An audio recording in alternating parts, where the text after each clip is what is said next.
You're listening to Superflexology, a Superflex-focused fantasy football podcast with your hosts John Bauer and Mitch Sorensen.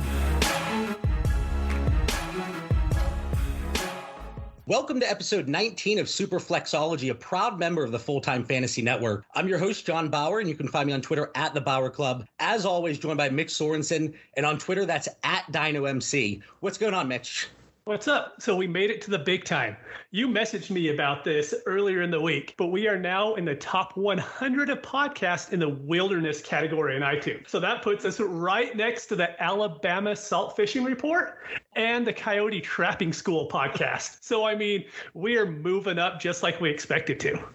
I don't know much about them, but I'm sure we're in good company. And we had a few people reach out to us and they said, John and Mitch, do you guys know that you're in the wilderness category? And at first we had no clue. And I actually reached out to iTunes, but I know they're doing a lot of things. They're changing categories around. So hopefully they get back to us. Not that there's anything against the wilderness podcasts out there. And there were like 1,500 of them on there. So there are a ton that I wouldn't even think about. But hopefully we can kind of get moved out of there and go into the fantasy sports section. You know, maybe in the future we could do a little segment, an outdoorsy thing where we talk about how to make s'mores and things like that. But until then, we're going to stick to football. And I keep saying this every single week, and every single week it's true. We have another incredible guest joining us tonight. And tonight it's the host of the Late Round podcast, Zachariason. What's going on, JJ? Not too much, guys. Thanks for having me on. Now, you and I, we talked right before the show, and if I knew people familiar with Pittsburgh, if I knew you were a North Allegheny guy, I went to North Hills.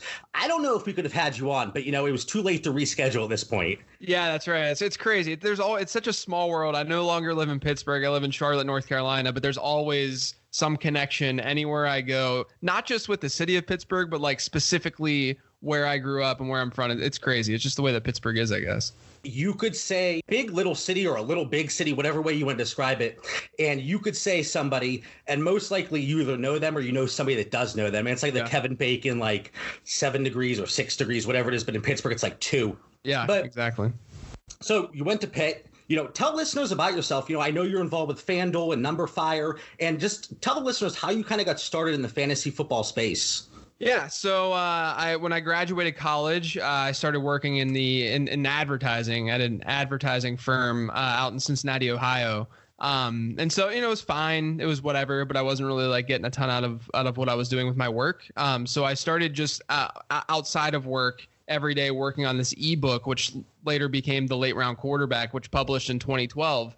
And that ended up publishing, and I was blogging on lateroundqb.com every day. And then eventually I got noticed by Evan Silva of Roto World. This is back, this is like 7 years ago. Did a series on Roto World. And then Mike Clay, when he was back at Pro Football Focus before, now he's at ESPN. He hit me up. I did a few articles for Pro Football Focus. And then eventually Number Fire came calling because they needed some help running their content. So they hit me up and I took a job with them. And then from there, a few years ago, we were purchased by FanDuel. So a lot's just changed in general. And then FanDuel obviously merges with Paddy Power Betfair, which is an international company. So now we've just gotten bigger and bigger. And it's kind of crazy that we've gone from, the startup of Number Fire that had 6 to, I was employee 6. And then, you get up to about 10 to 15 employees by the time we get bought out. And then we go to FanDuel, which is obviously a lot larger. And now we're at this gigantic company. It's just crazy how things have just kind of built up, but that's sort of how I got to where I am now. So what would you have said years ago if somebody said, JJ, in 2019, this is what you're going to be doing, this is where you're going to be at in your career? Like, what would you have said to a person that said that to you? I'd probably I would assume that it was a joke of some sort. I mean I know I'm in a fortunate spot. It's not like there are a ton of jobs in this industry. I do think that fortunately more jobs are coming because of sports betting. If you notice, basically every sports betting site that's opening up, there's a fantasy section that's associated with it, only because obviously there's a lot of overlap between the two, just in terms of what people want to consume and the type of content they want to consume. So I know that, it's a growing industry, it's a great industry, but I also have to pinch myself sometimes and realize that I'm working in my gym shorts every day, writing about fantasy football and podcasting about fantasy football. It's pretty awesome. But that's awesome. I mean, everybody that you interact with on Twitter and everybody that you see in all these other leagues, you're living the dream. And that's essentially what everybody's kind of working towards, I guess, in a sense. Before we really get into things tonight, we're going to focus a lot on regression in tonight's episode. But Mitch, you wanted to bring up something kind of about with JJ being on the late round quarterback aspect. Yeah, so I've been meaning to ask you this for a while, to be honest. I was wondering how you attack Superflex Dynasty leagues, because right now, Mahomes is pretty much the 101 or the 102 in all Superflex drafts, and Baker and Watson are joining him in the first round.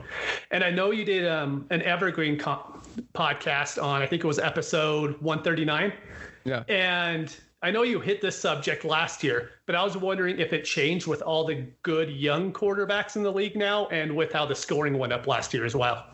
Yeah, obviously Dynasty is a different beast than redraft, just naturally. And the one thing with Dynasty Superflex is that quarterbacks aren't just more valuable just inherently, but they're also currency. And that's really something that you always have to keep in mind, is that even if you devalue the position in some way, the rest of your league isn't going to devalue it the way that you are, and you're eventually going to hit a roadblock where you need those quarterbacks one way or another. So really, if you were to kind of look at a high level at what my Superflex strategy is in general, and it still relates to Dynasty, but it's really the fact that quarterbacks are predictable week to week. We know that they're the most predictable position in terms of looking at how we foresee their output or how we foresee them producing.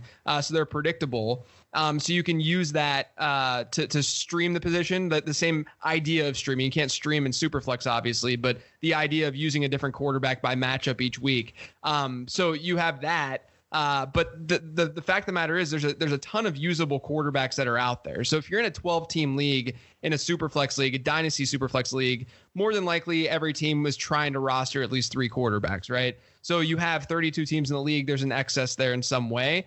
But at the same time, once some teams spend and get 2 solid quarterbacks, let's say that they get a Deshaun Watson and then they get like a Russell Wilson and they feel pretty good about their quarterback spot, and maybe they just throw a dart at the QB3 spot with Drew Lock or something, you're able to in the later rounds or in the mid rounds of a Superflex startup, you're able to at least pinpoint what the geriatric quarterbacks who no one wants on their roster, who we always think are about to retire, on the verge of their careers ending, but they still have 3 more years left in the NFL, right? The Ben Roethlisbergers, the Drew Brees to a degree, Tom Brady's. They're always devalued in Dynasty because we think that their careers are about to end or because we think they're about to hit a cliff.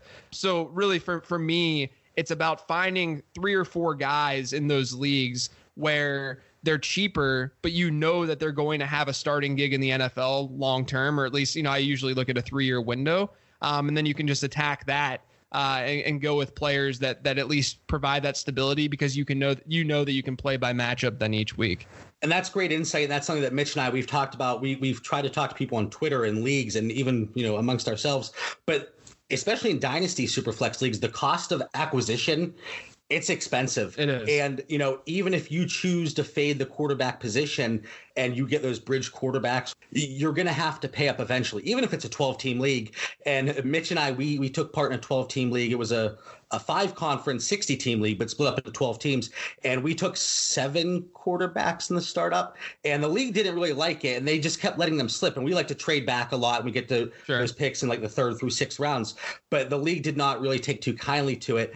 Just because they're fading the position and devalue it doesn't mean we should as well. But JJ, I think that's really great insight, and being so relevant, it's super flexology, something that's valuable to our listeners specifically. But getting back to regression, the 2019 season, it's right around the corner. Thank God, because I feel like it's been an eternity. Tonight, we want to focus on a few regression candidates. And when you bring the word regression up in a conversation or a debate, or you talk about player values, I feel like people don't truly know what you're talking about. And JJ, you did a great job on a recent episode of Late Round, and you described the difference and you explained the difference between regression and progression. So I don't know if you watch The Office, but in the words of Michael Scott, explain this to me like I'm 5. Yeah. What are your thoughts on this? And can you provide a little rundown for our listeners, regression versus progression?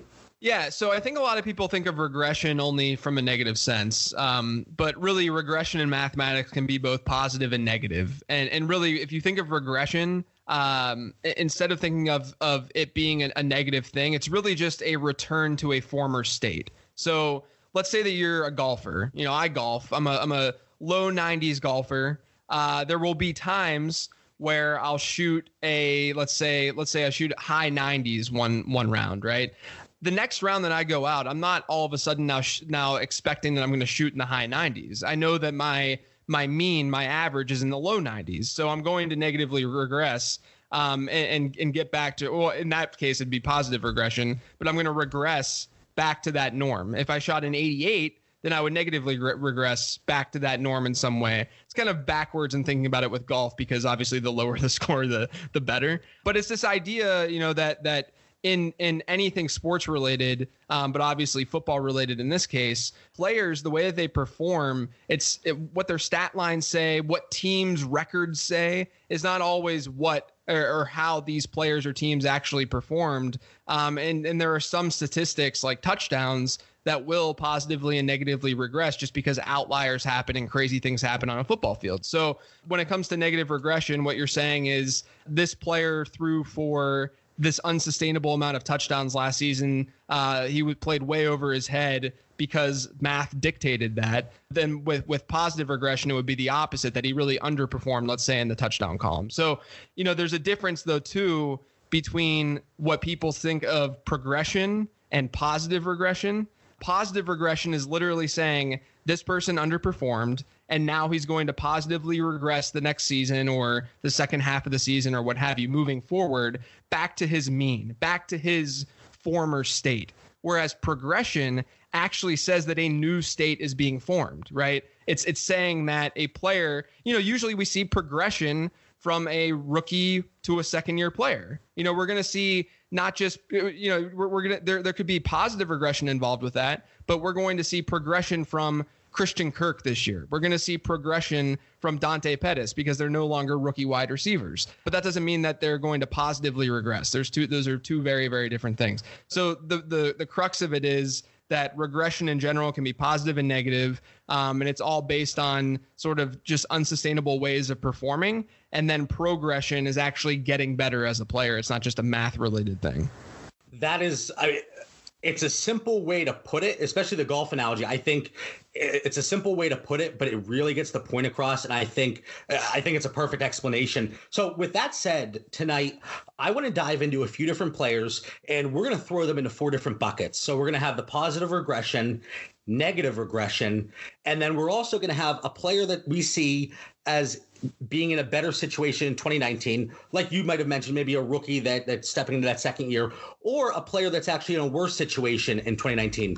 So when we go through these, I'm going to play a little bit of devil's advocate and kind of throw some points at you that maybe, you know, Twitter or league mates that we've seen, we've interacted with, they might throw out to describe these players, and we'll kind of go from there. But Mitch, first off, negative regression, who's a candidate that you have in 2019? So Tyler Lockett's the guy that we've heard about pretty much all season ever since 2018 season ended. So Russell Wilson, as we've all heard, had a perfect passer rating throwing to him.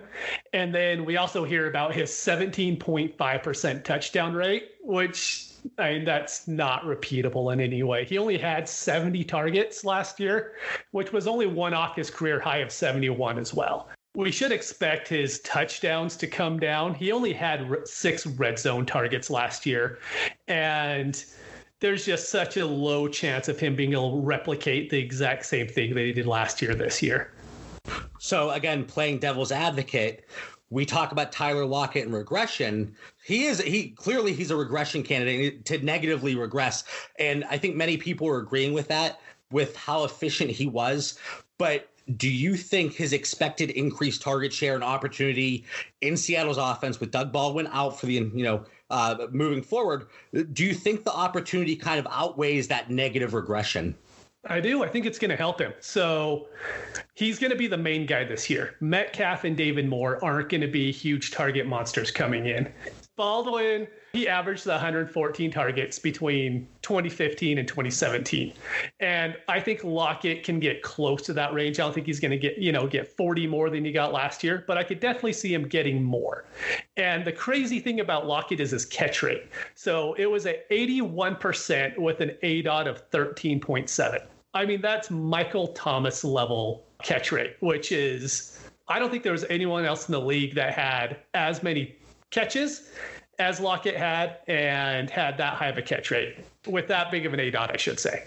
Yeah, and it's crazy because last year, obviously, Doug Baldwin was still there for at least a good majority of the year, and Lockett only lined up in the slot 50% of the time. When he was in the slot, he had a 90% catch rate. If he moves into that spot, which I think is kind of expected, we can look at that catch rate, and I don't see a reason that it can't repeat with the accuracy that Russell Wilson he shows year after year. So, JJ, with all of that said, he was wide receiver 16 last year in PPR. Is he worth his current price in redraft of the wide receiver 21 range? It's just about where I have him. I think it's a really fair price tag. But it's crazy that last season, despite his insane efficiency, I feel like there's this misunderstanding that people think that Tyler Lockett was this unbelievable fantasy asset. But last year, Tyler Lockett wasn't that. I mean, he was giving you more on a points per game basis, more of that like low end, maybe sometimes mid wide receiver 2 production, just because the volume wasn't there. But from a projection standpoint, and from where I'm ranking him, I think that where he's being drafted right now makes a lot of sense. So, if you like Tyler Lockett, I can't blame you for it. So you mentioned your projections. Where do you see him, even just a ballpark in terms of targets this year compared to last year? I don't know what the exact number is. I can pull it up, but I think that I think that he has an opportunity at least to hit that 100 target mark. Right now, I have Lockett at about 106, 107 targets this year. So I think that he's in a good spot to at least match that ADP. And I think that's reasonable. I mean, last year, I think they threw the ball 400 times. It was really low. Right. And I don't see a reason that that's not going to increase just a little bit. So I think that 100 ballpark, I think that's more than reasonable. So, JJ, negative regression candidate. I'm glad that you wanted to include this guy because we have to hit on at least one quarterback in super flexology. Who are you bringing to the table here? Yeah, I mean, it's a pretty obvious one, but I think that it needs to be talked about and said. It's Patrick Mahomes. And you can really look at this at a higher level first and look at the team level. I generally, when I'm looking at regression, I will look at the team level before I dig into the individual level. But obviously, a quarterback is going to impact the team level a heck of a lot because of the importance of the position in real football. But last season, so if you compare a team's yardage total to the number of touchdowns that they scored, there's some correlation obviously to that year over year because you need, if you have more yards then you're going to score more touchdowns. Last season, according to the Chiefs yardage total, they posted over 12 more touchdowns than they should have, and that dates back to all teams since 2011. Of the teams who saw double digit or more overperformance in the touchdown column over that time span, there's been 3 of them.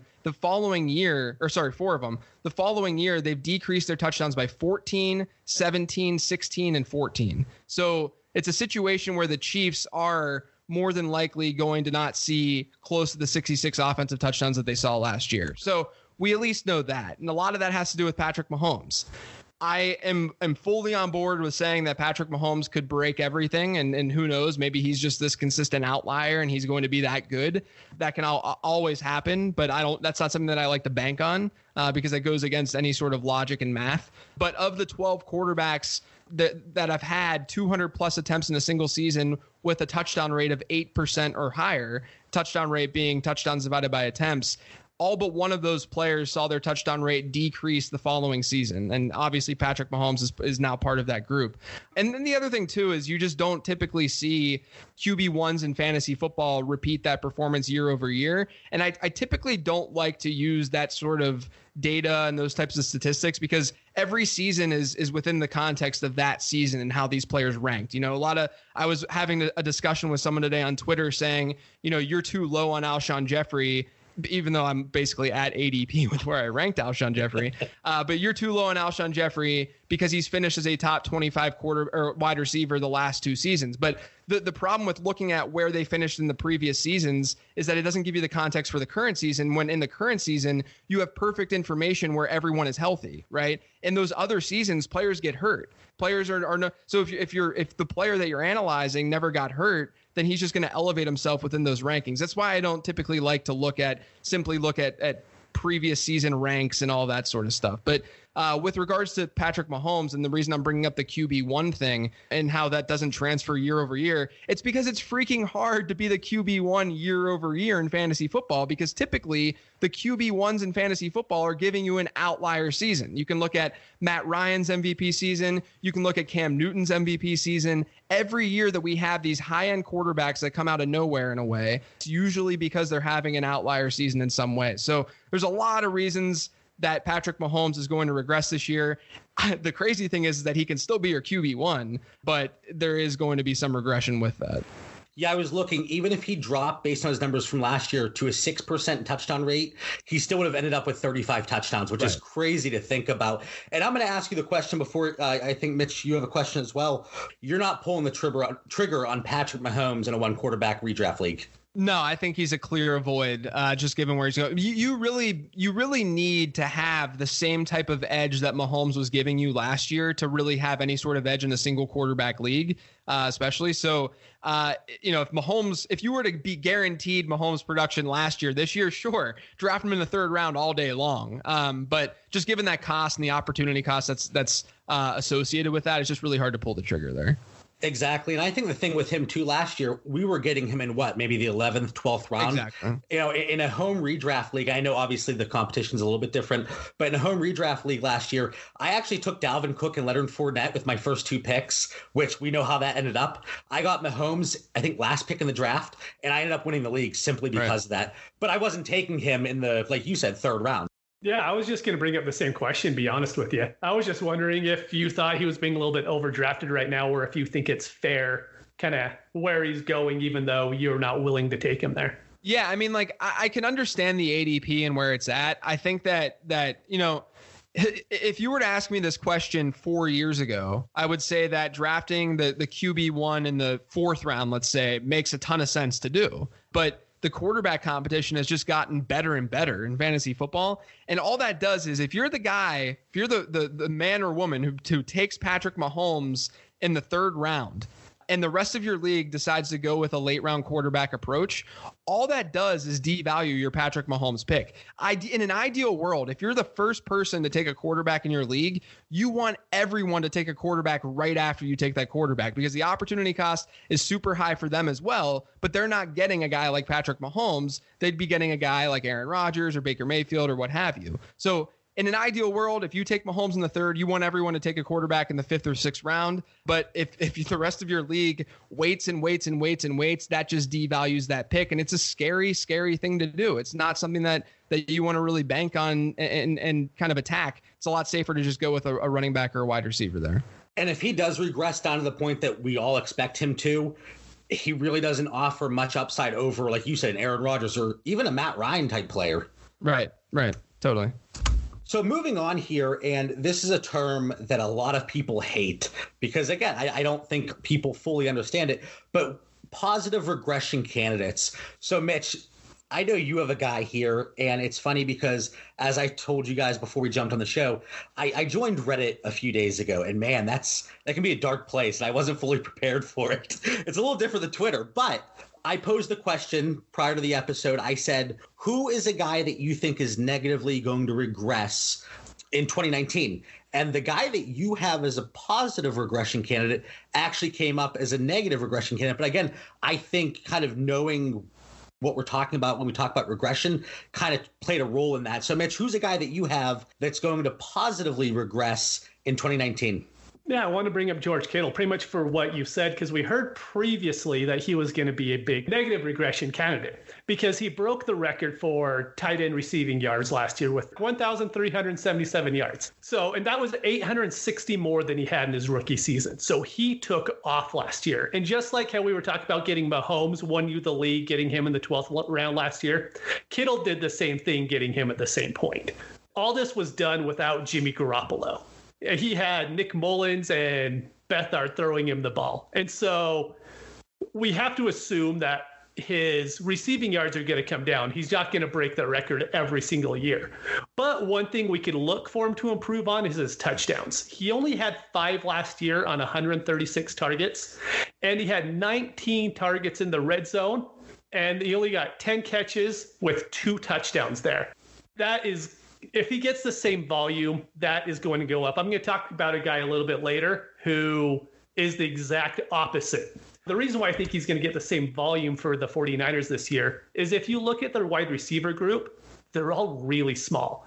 So Pettis and Hurd are the only guys over 6 foot. Pettis is 6'1", and Jalen Hurd is 6'4", but we can't expect Hurd to go in and be this huge red zone guy when I'm not even sure if he's going to be just the gadget player or really where they're going to put him at on the field.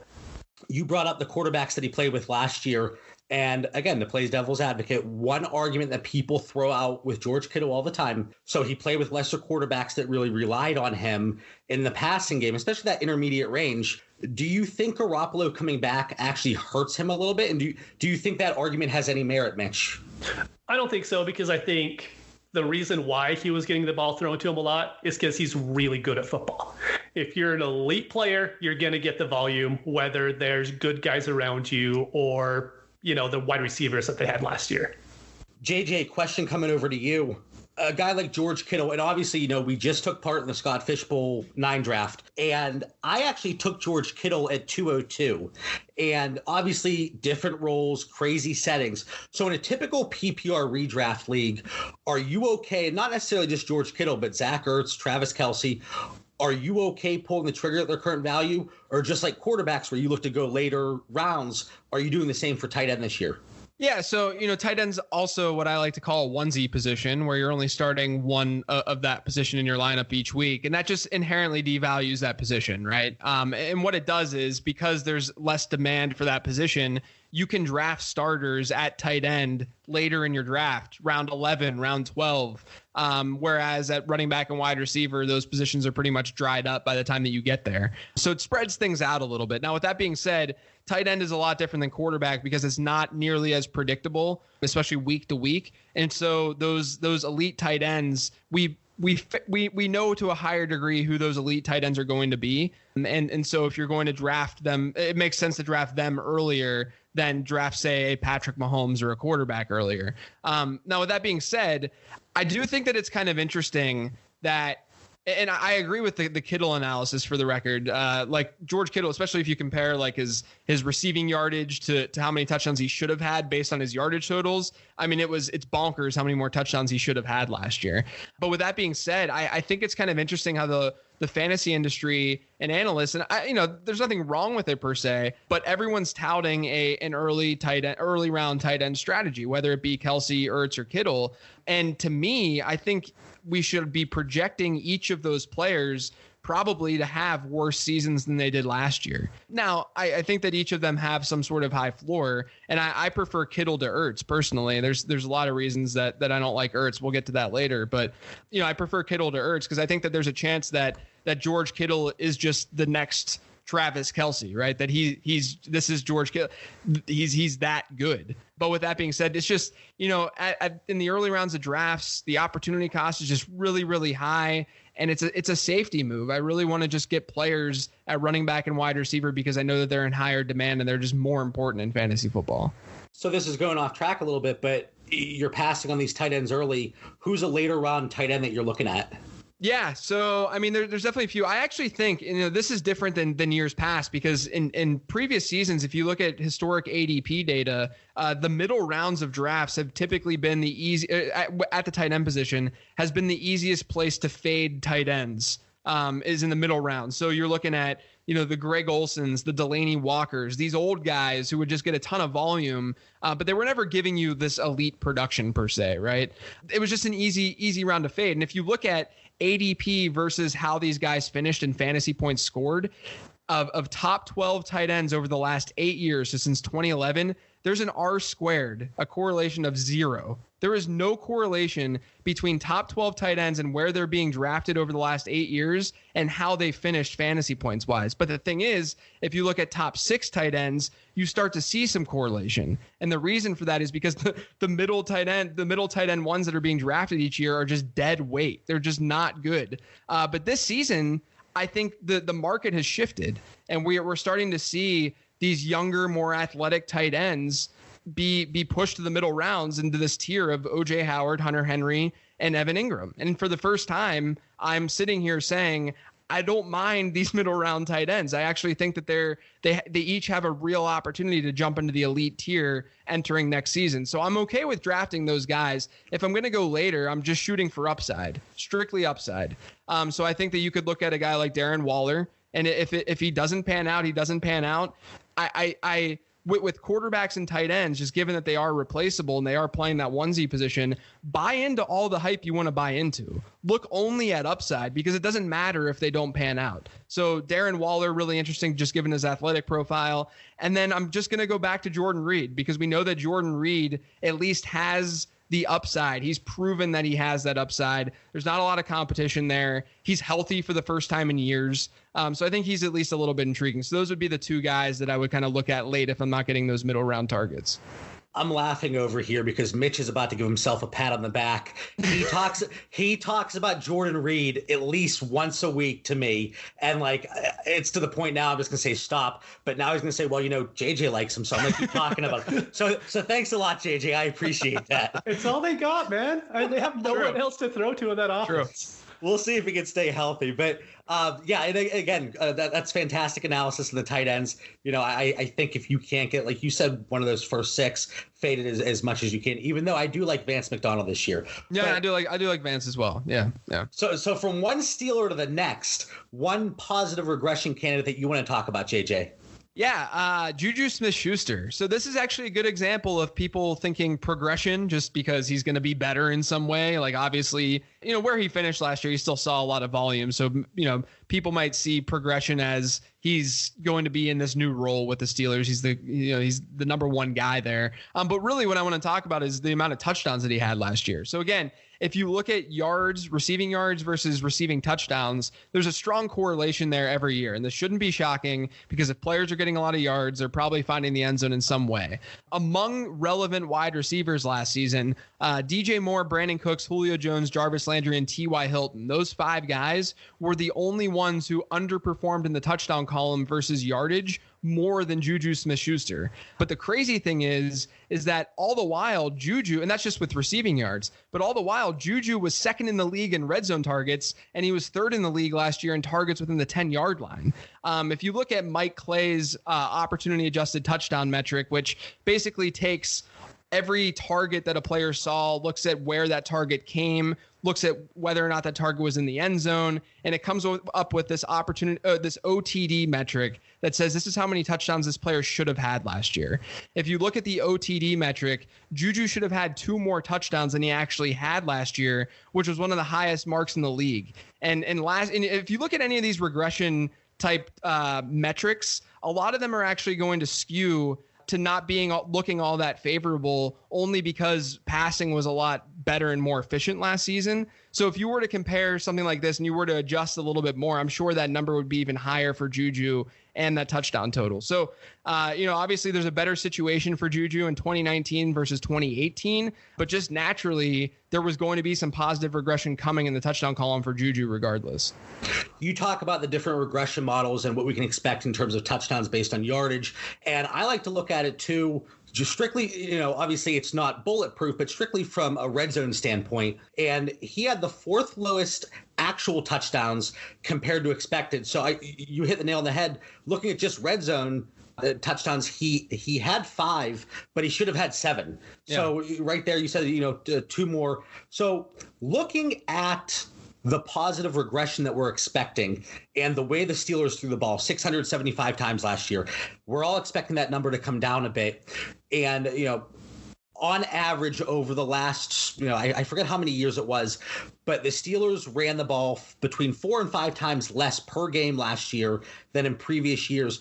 Do you think that has an overall impact to kind of counter the positive regression we're expecting in 2019? Yeah, I do. The one thing with the Steelers, I mean, they were only the second team in the last 5, 6, 7 years that have had a pass to rush attempt ratio of 2 or greater. And generally speaking, of teams that had a pass to rush attempt ratio of 1.7 or more, so we're looking at them having a 2, right? Of teams that had a 1.7 or more over the last 8 years or so, that number has dropped by about 0.3 the following year. So we should expect the Steelers to just naturally be a little bit more run heavy this year. Now, the thing with Juju that's really interesting is, if AB were still there, we would obviously project a target share to be pretty similar from what Juju had in 2018 with Antonio Brown. There's going to be some natural push up with that target share number for Juju entering this year. So if you have a larger piece to a smaller pie, that's still going to be a similar sized piece, right? So I think that the target number in general for Juju should stay pretty similar as what he saw last season, only because that target share number is going to rise, even though the Steelers are more than likely going to be more run heavy. And this is a situation where I'm going to give myself a little pat on the back because I've been preaching the same thing. Everybody wants to talk about Juju pushing that 200 target number, and people have talked about that, which blows my mind. My eyes get this big. But I, just like you said, I see him finishing pretty much right around where he did last year in terms of target. But because it is a smaller overall pie, that target share overall is going to be a lot higher. We talk about positive regression. We talked about negative regression. And now, JJ, like you said, talking about progression, we kind of go into that category. So, Mitch, who's a guy that you see being in a better situation in 2019 compared to 2018? And again, talking about that progression category. This one's a given. It's Odell Beckham. So he's been really fun to watch because we've done, together probably 40 different startup drafts this year at least. And so he's been really funny. So in Dynasty, he was going, at the first of the second round back in January and February. And then as soon as the trade happened to the Browns, he jumped up to 103 to 105. And now he's slowly starting to fade back again. So with the move to the Browns, we know he gets an immediate quarterback upgrade to Baker. In Baker's rookie season, he had a touchdown rate of 5.6. In Eli's 15-year career, he's only had that rate twice, and it's never been above 5.8%.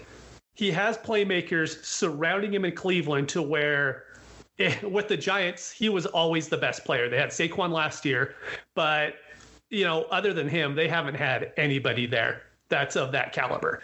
I think from here on out, at this time next year, he's going to be a top 5 dynasty guy above Elliott, above all those guys, come next year.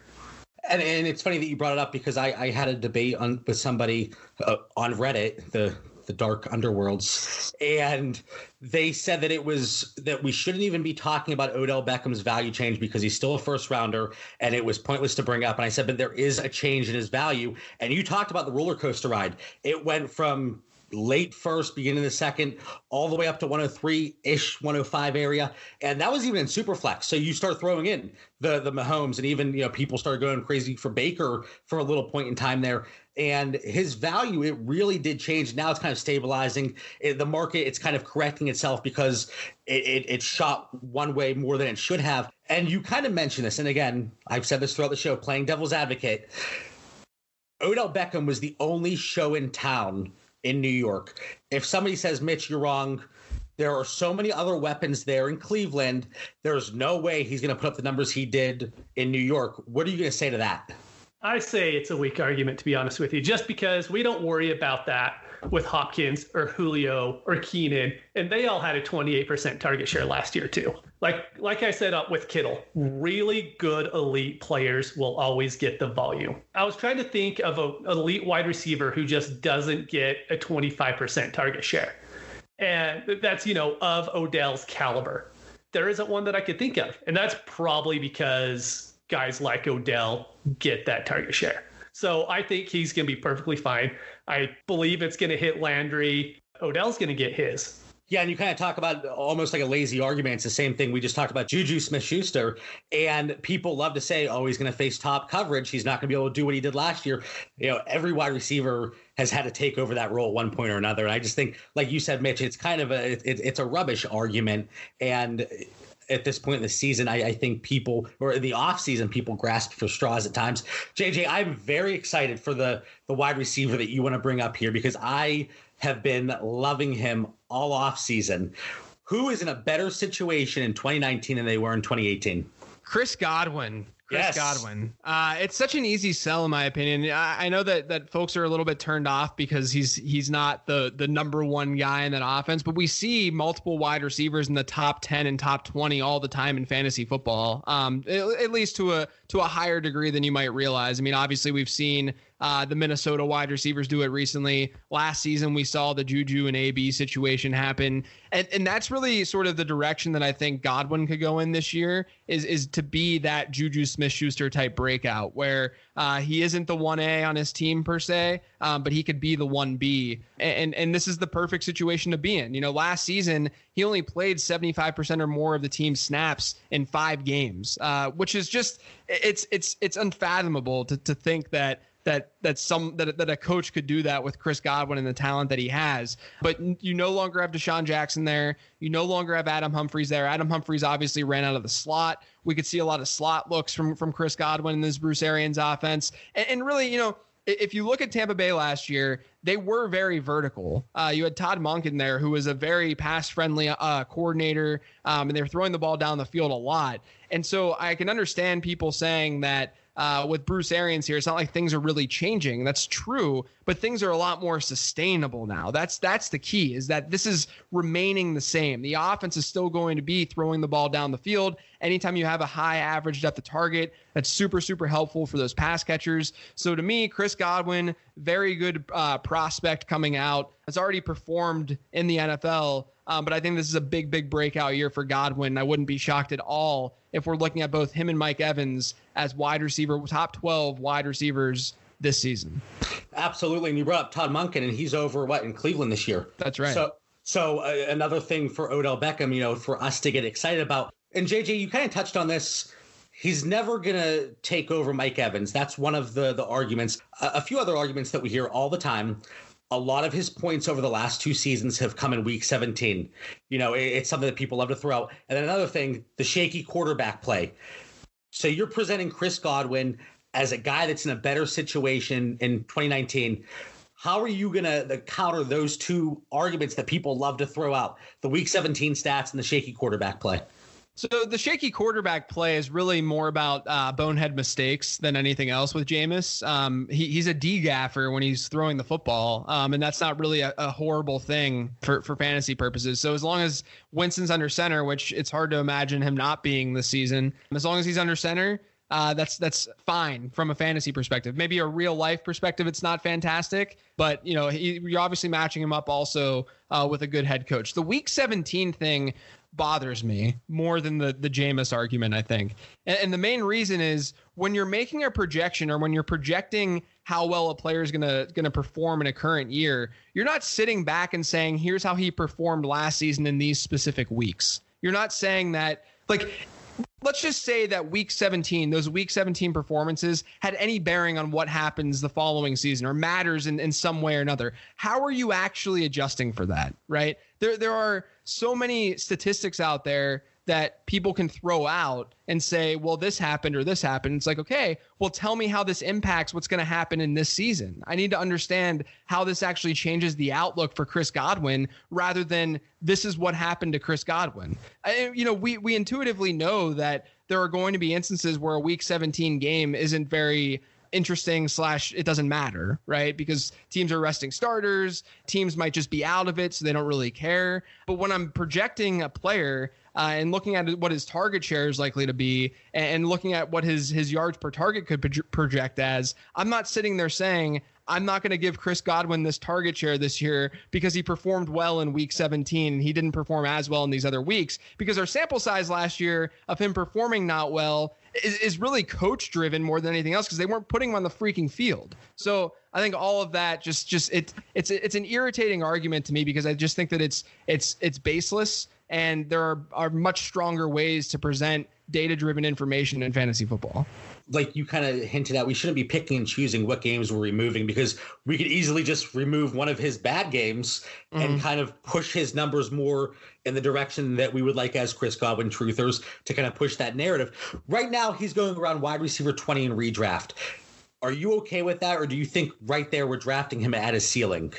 I think that it's a very, very fair price. I mean, if you look at that team and the depth at pass catcher, you know, they didn't utilize their running backs as pass catchers last season. They'll probably utilize them a little bit more. But there's nothing outside of O.J. Howard and Mike Evans. So even though there's this big three, and everyone's worried about them taking volume from one another, it's very possible that we see Godwin and Mike Evans accumulate half the targets in this offense this year. It's a very, very plausible thing to happen. So I'm of the belief that Chris Godwin is very fairly priced, and I'm drafting him there. I'm even drafting him right now ahead of my boy Babytron, Kenny Golladay. You know, I love Kenny Golladay. I love everything that he brings. But Chris Godwin in more of that pass-friendly offense. It's going to be that vertical offense. He'll see softer coverage. There's just a lot to like with his situation. And like I said, I wouldn't be shocked at all if we're talking at the end of the season that Chris Godwin and Mike Evans are both top 12 guys. And it's not crazy to think they both could hit 50% of the total team targets.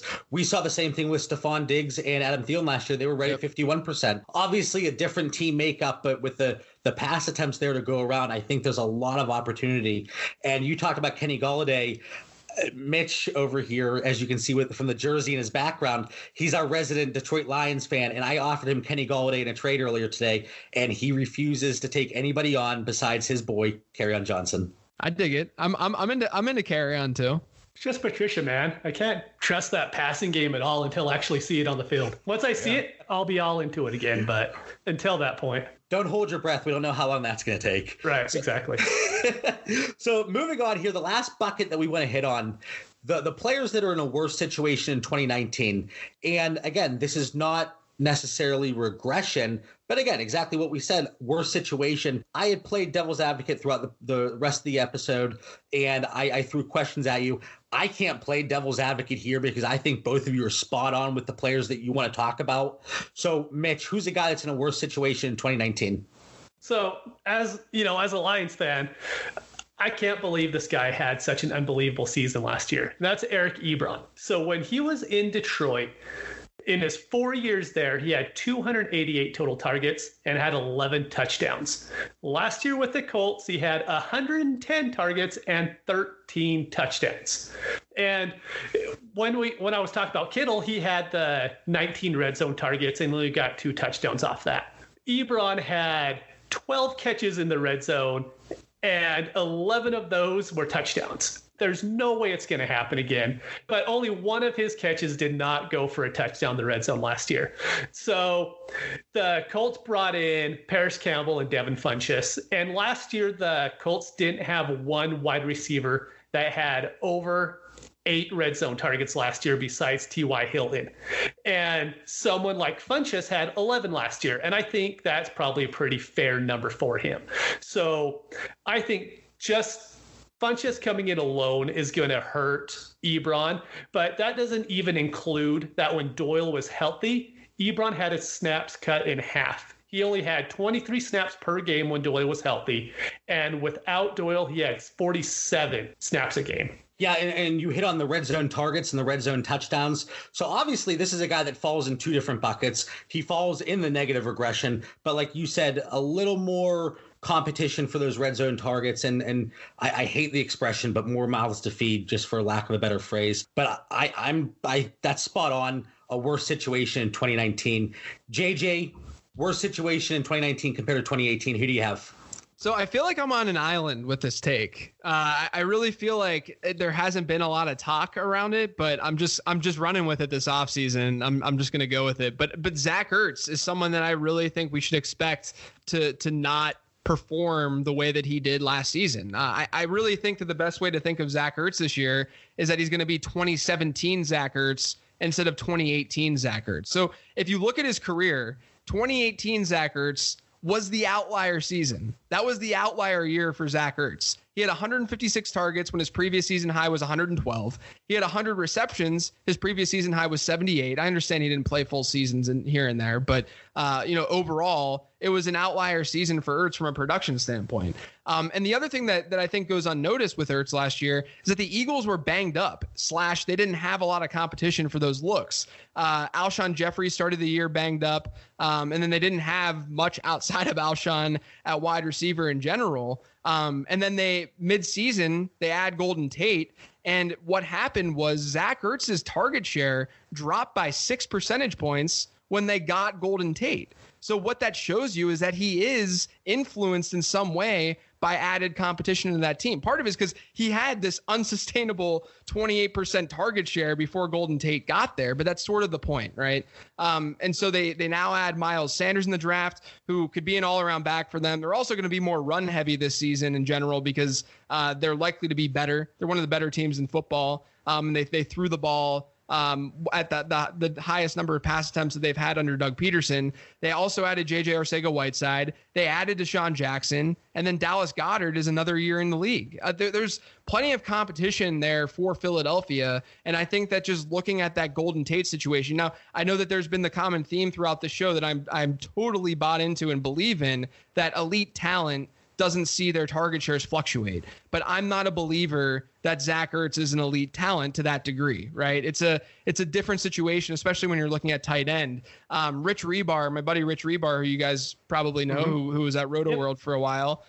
Rich compared Zach Ertz to basically like this era's Jason Witten. And that's sort of what Zach Ertz has become. He's a very volume-dependent tight end. And there's nothing wrong with that in fantasy football per se, but that just makes him a little bit on edge, puts you a little bit on edge for when this added competition comes into play. So I still have Zach Ertz at tight end 3 this year, but given his ADP, I just wouldn't be drafting him where he's being drafted. And I'm kicking myself because, and Mitch, you can attest to this. We did a lot of the Scott Fish safe leagues, and it's 2 PPR for tight ends. And I took Zach Ertz, I think, in almost every single one we did. And as the offseason progressed, I thought, oh crap, I got to sell him now. Because JJ, I agree with you. And I've been kind of transitioning that way throughout this offseason.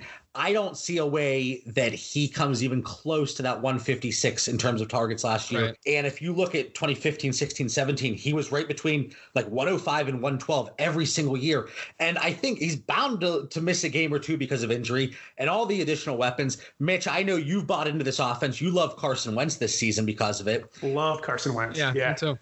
And it is a concern. And I've been saying, next year, I don't know how you feel about him, but I see Evan Ingram as the dynasty tight end 3 this point next year. And I see Ertz getting pushed back. I know a lot of people, they just love OJ Howard, and that's a conversation for another time.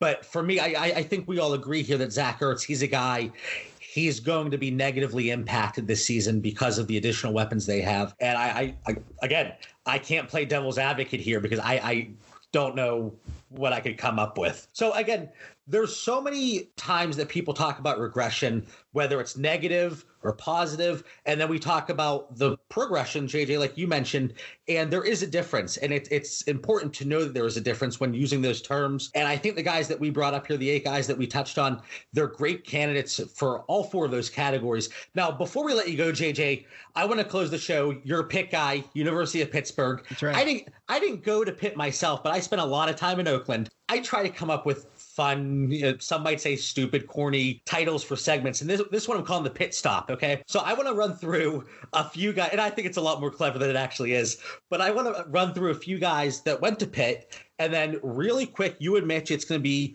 a buy or sell at their current redraft ADP, just a really quick rapid fire. But the first one, actually, I want to do in terms of dynasty, because I don't think anybody is taking him in redraft, especially after his performance on Thursday. I think it was 6 carries for 2 yards. Quadri Olison, JJ, do you think he has any dynasty value?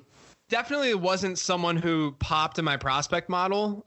So I wasn't really buying into him pre-draft, but I'm okay with buying into running backs who were drafted, who were drafted, though, in a situation that is not unfavorable at all. And Atlanta has an improved offensive line. Devontae Freeman might not even be a Falcon next year. Not to say that Olsen would be their starter, but I think that he's a worthy enough dart throw just to see what would happen, just given strictly situation, because we know that our prospect evaluation will be wrong at times. So I'm hoping for my Pitt fandom slash just the fact that I want him to succeed and do well. I'm hoping that he's a decent player, better than what my prospect model said. Mitch, Quadri Olsen, is he a dynasty stash for you? Yeah, he is an RB82. You might as well. Yep, I think no harm, no foul. If you have the space, stash them. So again, these next 5 guys, strictly from a redraft perspective. Mitch, I'm going to start with you. Larry Fitzgerald, wide receiver 38. Are you buying or selling him at that redraft ADP? Buy. JJ? Absolute buy. Yeah. All right, LaShawn McCoy, running back 45. We'll start with you, JJ. I'm going to say I want to say sell. I really want to say sell. But here, let me just throw out my logic really quick here. We always say rapid fire, but our rapid fires end up taking forever. So go ahead. Yeah, okay, absolutely. Okay. So my thought is, so he's obviously super cheap, right? Like, I can never fault anyone for drafting someone at RB 45. It doesn't matter at that point, right? But the other thing too is there's a chance that LaShawn McCoy is not a Buffalo Bill. They could cut him, and there are opportunities elsewhere in the league where I don't think LaShawn McCoy is what he used to be at all. But what if he finds his way to Tampa Bay? What if he finds his way to Kansas City and there's this hammy issue with Damian Williams? I know that he came back to practice, but what if that's sustained and it continues on and lingers? There's that Andy Reid connection there. So there's situations where, and then on top of that, LaShawn McCoy just could be the guy getting carries early on in the season. And I feel like if I were bigger on Devin Singletary as a player, I might feel a little bit different about this. So I guess maybe I would just say buy for LaShawn McCoy, even though in his current situation, just given, his age and what he's shown last year, I wouldn't really care for him, but I think it's a worthy dart.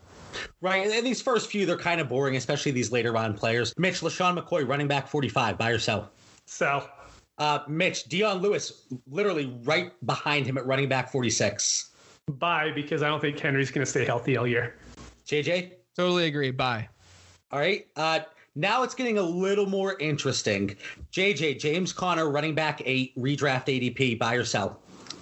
Can I hold? I think that's like exactly where he should be. Is like that whole tier with Le'Veon, James Conner. I'd even put Joe Mixon, Dalvin Cook in there. I think that tier itself is fine to throw to draft guys at. So I guess I would say buy. He's fine. I've talked about this. I joined Matt Williams over on the Daily Blitz over on FF Statistics, and we did a show on the Pittsburgh Steelers, and I said I wouldn't fault anybody for taking him anywhere from running back 7 to 10. Yeah, exactly. Right. Mitch, running back 8? I'd say sell, just because there's other guys in the top 10 I'd rather have. Okay. And then the last one, Mitch, Tyler Boyd, wide receiver 28. Buy. If he was wide receiver 20, I'd still say buy. All right, JJ?